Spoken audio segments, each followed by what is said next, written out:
Hello and welcome on 54 États. Today we are going to talk about South Sudan. South Sudan assumed control of 3/4 of neighboring Sudan's oil when it gained its independence in 2011.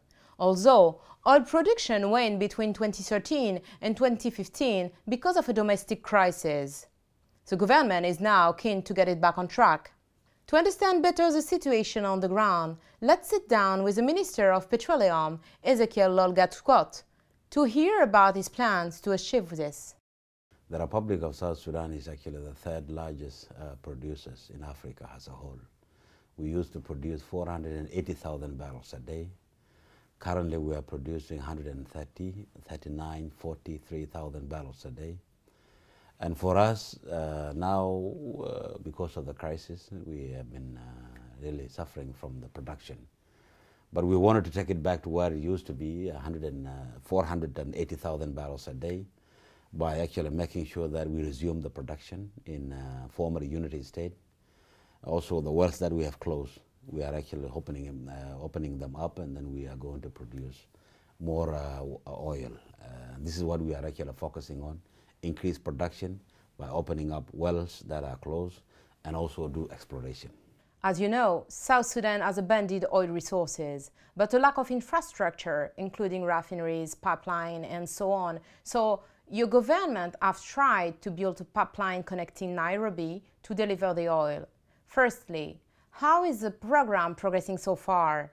And secondly, did you still use the pipelines that is going to Sudan? We will continue to maintain transporting our oil through Sudan, because it is actually very important for us to continue using the pipeline that is going to Sudan.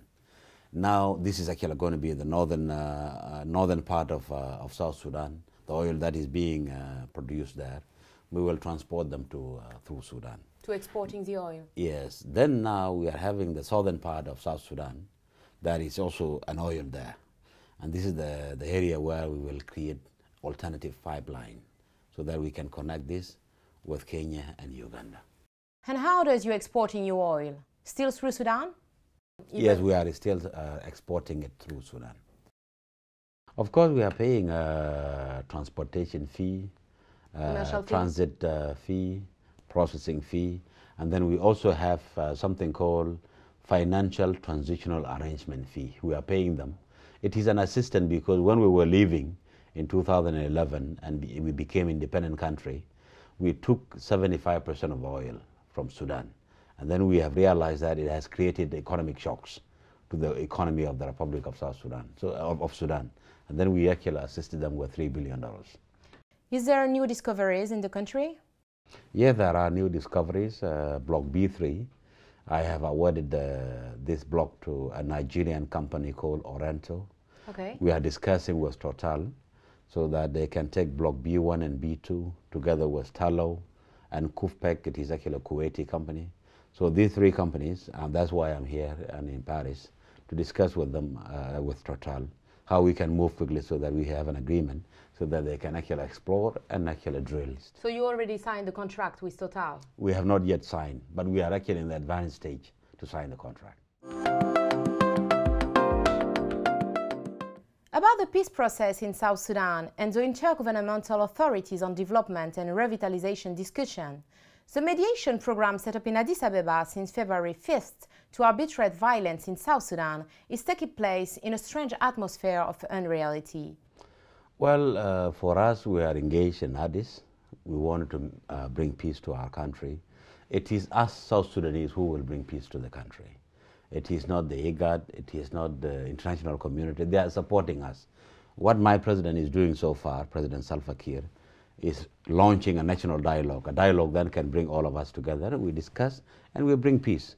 Now what the IGAD is doing is complementing what we are doing as a country.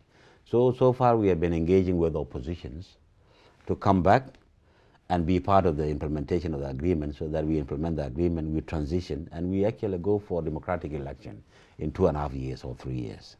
For us, we wanted to make sure that the presidency, President Salva Kiir, First Vice President Taban Deng, Vice President James Waniga remain in the transition, and then we create a layer for assistance to the president and then the Council of Ministers, and we expand the Council of Ministers, we expand the Parliament, so that everybody is brought on board.